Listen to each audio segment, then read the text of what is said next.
কিভাবে আপনি বিকাশ থেকে ইচ্ছে মতো লোন নিতে পারবেন? আপনি যখন টাকার জন্য আপনার অনেক প্রয়োজন টাকা, তখন আপনি কারো কাছ থেকে টাকা পান না। আপনি চাইলে আপনার হাতে থাকা স্মার্টফোনের যে বিকাশ আছে, ওই বিকাশ থেকে আপনি ইচ্ছে মতো লোন নিতে পারবেন। তবে কয়েকটি শর্ত আছে। তো আমাদের ভিডিও শেষ পর্যন্ত দেখবেন, অনেক ইনফরমেটিভ ভিডিও হতে যাচ্ছে। যদি ভিডিও ভালো লাগে তাহলে অবশ্যই চ্যানেলটি সাবস্ক্রাইব করে রাখবেন। তো প্রথমে দেখেন, আমি বিকাশ অ্যাপসে ঢুকছি। বিকাশ অ্যাপসে ঢোকার পরে আপনার পিন কোড দিবেন।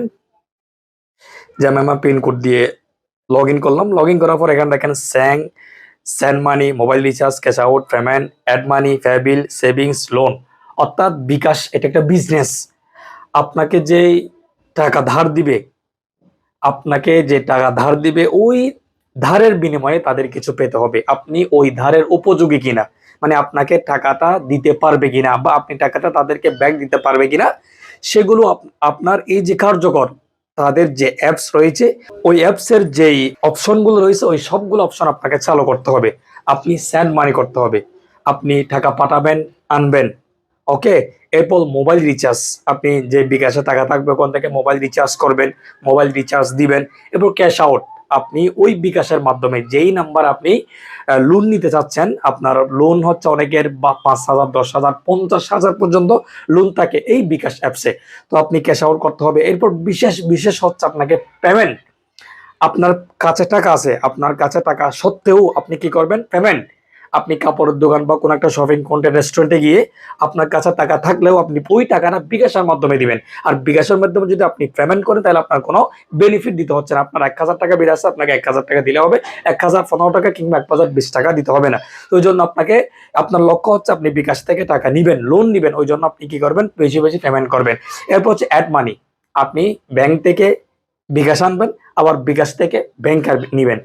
ব্যাংক থেকে বিকাশ আনলে আপনার টাকা লাগে না। তবে বিকাশ থেকে ব্যাংকে নিতে গেলে, আমি ওই দিন নিয়েছিলাম 10,000, প্রায় 80 টাকার মতো কাটছিল। তো আপনি এভাবে 2,000, 3,000 যা পারেন তা নিবেন। আপনার প্রয়োজন না হলেও নিবেন, বা আপনার যদি টাকা না থাকে তাহলে আপনার বন্ধু বান্ধব, যে আত্মীয় স্বজন, আপনার ঘরের কোনো ফ্যামিলি ব্যাংক অ্যাকাউন্ট যদি টাকা থাকে, তাহলে এগুলো একটু আপ ডাউন করবেন। কারণ আপনার মূল লক্ষ্য হচ্ছে আপনি বিকাশ থেকে টাকা নিব। অনেকেই বলে, ভাই আমি স্যান্ড মানি করি, অনেক টাকা আমার মোবাইলে, আমার বিকাশে 50,000 টাকা মতো আছে, সবসময় টাকা থাকে, এরপরেও আমাকে লোন দেয় না। ভাই আপনাকে পেমেন্ট করতে হবে বেশি বেশি, আপনাকে অ্যাড মানি করতে হবে, পে বিল, আপনাকে বিদ্যুৎ বিল, তারপর হচ্ছে আপনার যে ইন্টারনেট যে বিলগুলো আছে ওই বিলগুলো দিতে হবে। এরপর হচ্ছে সেভিংস, আপনি চাইলে একটা সেভিংস অ্যাকাউন্টও খুলতে পারেন। এরপর হচ্ছে লোন, আপনি যে লোন অপশন আছে ওই অপশনে ক্লিক করে আপনি আস্তে আস্তে আপনার লোন আসবে। আপনি সিটি ব্যাংক থেকে লোনটা দেওয়া হবে। তো এভাবে যদি আপনি কাজ করেন, যে আপনার payment, cash out, mobile recharge, send money, এগুলো যদি করেন, তাইলে আশা করি আপনার অ্যামাউন্টটা বাড়বে। অনেকেরই প্রশ্ন, ভাই আমি 1,000 টাকা নিলাম, এরপর হচ্ছে আমার সময় দিয়েছে 3 মাস, তা আমি কি করছি, 1 মাসে এগুলো পেমেন্ট করে আমি তাদের কাছে একটু ট্রাস্টেড হওয়ার জন্য আমি তাড়াতাড়ি পেমেন্ট করে দিতে পারবো কিনা? অবশ্যই তুমি চাইলে তাড়াতাড়ি পেমেন্ট করে দিতে পারবা।